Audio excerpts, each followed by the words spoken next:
அம்பேத்கரோட கிளாஸ்மேட்டே சீமான் தான். என்னையும் இந்த புத்தக வெளியீட்டு விழாக்கு கூப்பிட்டாங்க.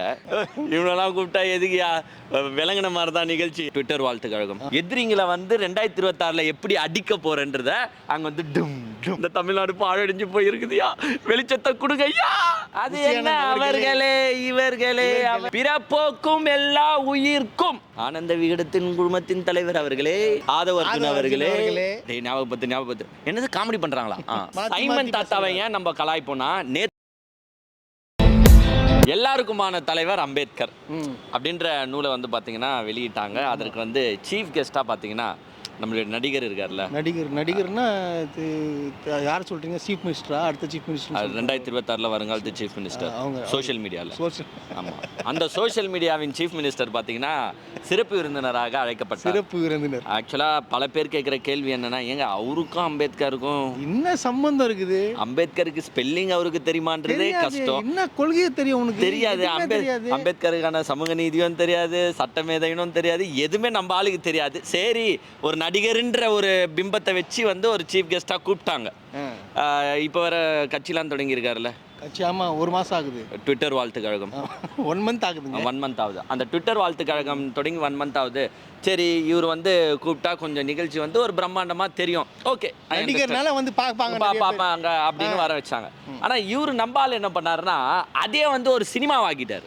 சினிமாவா இல்லை மூவி தான். இப்போ ஒரு மூவி நீங்க எடுக்கிறீங்க, மூவிக்கு வந்து ஹீரோ இன்ட்ரோடக்ஷன் தேவைப்படுமா தேவைப்படாதா? கண்டிப்பா. அந்த இன்ட்ரோடக்ஷன் ஒன்று சாங் போடணும் இல்லை ஃபைட் போடணும்ல, அந்த மாதிரி பார்த்தீங்கன்னா ஹீரோ இன்ட்ரோடக்ஷன் என்ன பண்ணியிருக்காங்கன்னா அந்த மோளம் வச்சுக்கிட்டு மோளம் அடிக்கிறது. சரி, அது அடிக்கிறதுனால என்ன இன்ட்ரோடக்ஷன்னா நீ கேள்விலாம் கேட்கக்கூடாது. அது ஏன் பண்ணீங்க? அது ஏன் அடிக்கிறீங்க? ஆமாம், எதிரிங்களை அடிக்க போறாரு. தம்பி கரெக்டாக சொன்னார் பேர். எதிரிங்களை வந்து 2026 எப்படி அடிக்க போறேன்றத அங்கே வந்து டும் டும் டும் டும்னு அடிச்சு காட்டினாரு.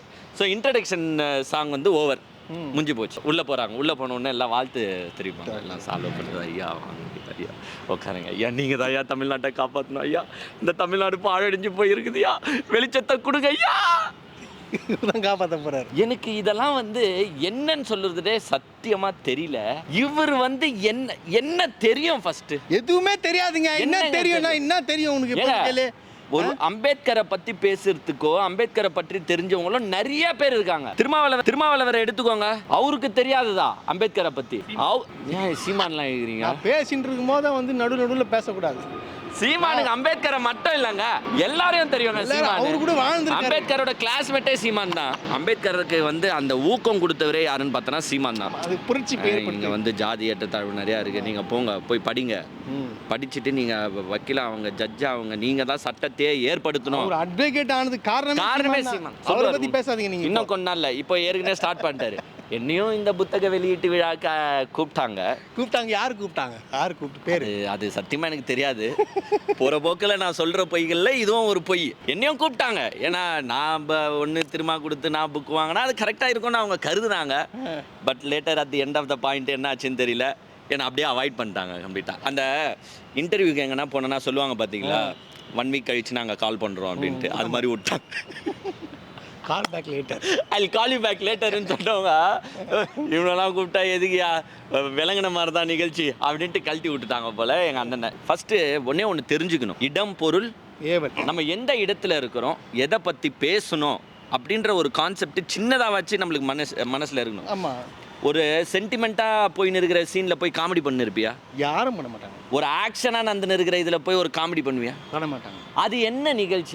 அது வந்து ஒரு புத்தக வெளியீட்டு விழா, அதுவும் வந்து எல்லாருக்குமான தலைவர், அதுவும் ஒரு பெரிய தலைவரோட புத்தக வெளியீட்டு விழாவில் போயிட்டு அவரை பற்றி எவ்வளவோ பேசலாம். ஆனால் யாரோ ஒரு 4 லைனுக்கு எழுதி கொடுத்துருக்காங்க ஒரு பேப்பரில், அதை வந்து மகப்பச்சுன்னு வந்துட்டாரு.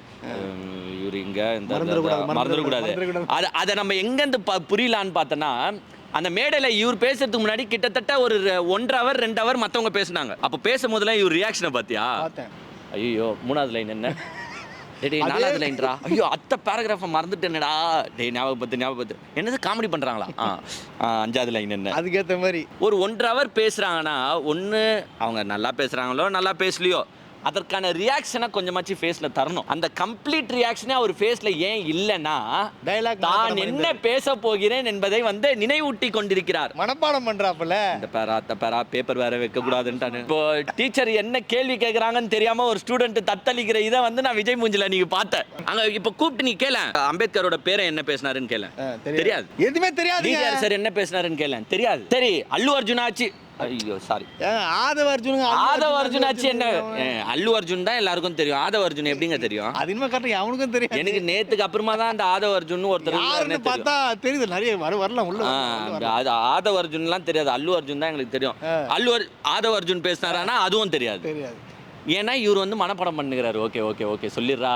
டேய் முன்னாடி க்ரௌட் இருக்குதே, பயத்தை காட்டிடாத, மூஞ்சில காட்டிடாத.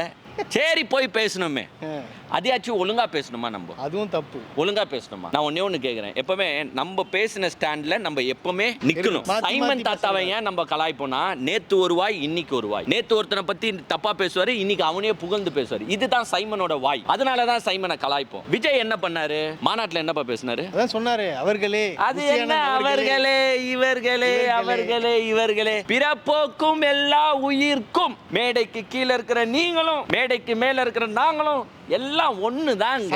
சமம், எல்லாம் சமம் சொன்னல. நான் பாராட்டுறேன், வாழ்த்துறேன். அது நான் இன்னைக்கு ஆனந்த விகடத்தின் குழுமத்தின் தலைவர் அவர்களே, ஆதவ அர்ஜுன் அவர்களே, நீதியரசர் அவர்களே, ஏன் அந்த அவர்களே என்ன மரியாதை? அப்ப அங்க மாநாட்டுல இருக்கிறவனுக்கு எல்லாம் மரியாதை தடுத்தாவ இல்லையா? அப்போ அங்க வந்து உனக்கு சமம் இருக்கக்கூடாது. அதனால எல்லாருமே வந்து நீ அப்படி இப்படின்னு பேசலாம். இங்க மேடைக்கு வந்த உன்ன ஒண்டி அவர்களே ஆயிடுவாங்களா? அப்போ அந்த கட்சிக்காரெல்லாம் கேவலமானவனா உனக்கு? அவங்களாம் நல்லவங்க கிடையாதா? அவங்களாம் வந்து நீ மரியாதை கொடுக்குற அளவுல அவங்க இல்லையா? நான் கேட்கிறேன். அந்த மேடையில இவர் கூட உட்காந்தாங்களே ஒரு 5 பேர் மாநாட்டுல, அவங்கள கேட்கிறேன், விஜய் வந்து உங்களை அவர்களே போட்டு பேசாத அளவுக்கு கேவலமானவங்களா நீங்க? இது லாஜிக்கா இல்லையா? ஏங்க எந்த கூட்டமா எடுங்க, திமுக கூட்டமா எடுங்க, அதிமுக கூட்டமா எடுங்க, ஏன் முதலமைச்சரே போய் பேசினாலும் ஒரு வட்ட செயலாளர் பேரு கீழே நன்றி உரையில இருக்குன்னா கூட இந்த வார்டு வட்ட செயலாளர் அவரோட பேரு அவர்களே. ஒரு சீஃப் மினிஸ்டர் ஒரு வட்ட செயலாளர் கூட மரியாதை கொடுப்பாரு அவர்களேன்னு சொல்லி. அதுதான் சபை நாகரிகம். ஆனா அதை கலாய்த்தவர் தான் யாருன்னு பார்த்தனா ட்விட்டர் வாழ்த்து கழகத்தின் தலைவர் விஜய் அவர்கள். தெரிஞ்சா ஒரு மிகப்பெரிய அரசியல். அங்க கட்சிக்காரனை கலாய்ச்சிட்டு இங்க ஒண்டி அவர்களே பேசுறீங்களே ஏன்னு தான் கேக்குறேன். அப்போ இதுதான் வந்து நீங்க சைமன் தாத்தாவோட ஒரு மாசம் சேர்ந்ததுக்கான அறிகுறி. அங்க சேர்ந்தனால தான் இந்த மாதிரி இங்க ஒரு கருத்து அங்க ஒரு கருத்து, இப்படி ஒரு பேச்சு அப்படி ஒரு பேச்சுன்னு பேசினீங்க. இப்ப நம்மள திட்டுவானுங்க. அது என்ன பண்றோம் அவங்களுக்கு தெரியாது. திட்டுறவங்க யாரு எங்க இருந்து வந்தவங்க பதில்லாம் சொல்ல பதில் எதுனா கேளு தெரியாது. சரிப்பா, உங்க விஜய் கொள்கை என்ன சொல்ற? 5 கொள்கை வா எங்க கூட வா பேசுங்க. திமுகவின் கொள்கை, அதிமுகவின் கொள்கை. காப்பி பேஸ்ட்ங்கன்ற நீனா திமுகவின் அதிமுக கொள்கை அது கூட சொல்ல கூடாது. காப்பி பேஸ்ட் அவ்வளவுதான். இது ஒரு கொள்கைன்னு வச்சிட்டு இருக்காங்க. அவருக்கே தெரியாது. Hi, this is Minna. Like, share, subscribe News 10 Tamil.